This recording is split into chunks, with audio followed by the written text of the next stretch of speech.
we're going to install this block heater, and it has a power cord with an electric thermostat that is set to go off at 0 degrees.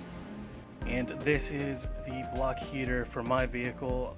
First thing we need is this breaker bar to break off the existing freeze plug because it's going to be really difficult to get off. The next thing we need is the block heater, and note the socket. For my particular block heater, it meant this 1 1/16 inch socket. And the last thing we need is this torque wrench. This one's from Harbor Freight. It was like 10 bucks. And it's really important that your socket matches your torque wrench. This is the plug here that we're going to be removing. As you can see, that's a big boy Allen socket. What really sucks is, in order to get to that, I have to remove this part of the oil cooler lines, and I just replaced it. I'll put a video link in the description.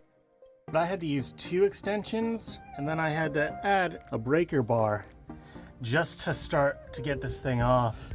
As soon as I finish loosening this, just a reminder that coolant is going to flood out. There's only a little bit of coolant coming out. I'm wondering if that's some kind of buildup. So I'm going to take like a screwdriver to it and kind of pick at it and see if we can get some coolant flowing out. Maybe that's why my engine's been running a little bit warmer than I'd like. Sure enough, removing that carbon buildup caused removing all that carbon buildup caused antifreeze to get everywhere. My phone is another casualty.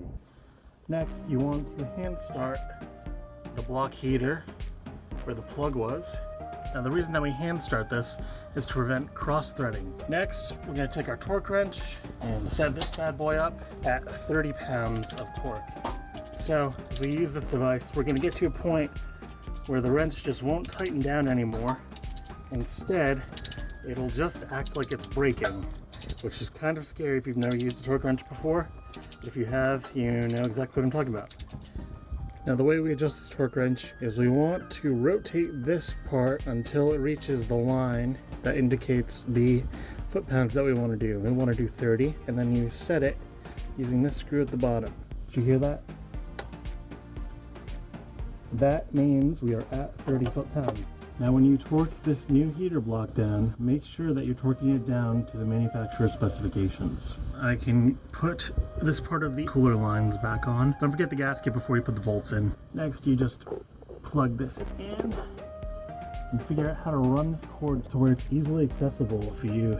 For me, I want to try to run this to the very front engine bay. I'm thinking that I'll follow these cables here because even though they are close to the exhaust, this is plastic and it seems to be pretty intact.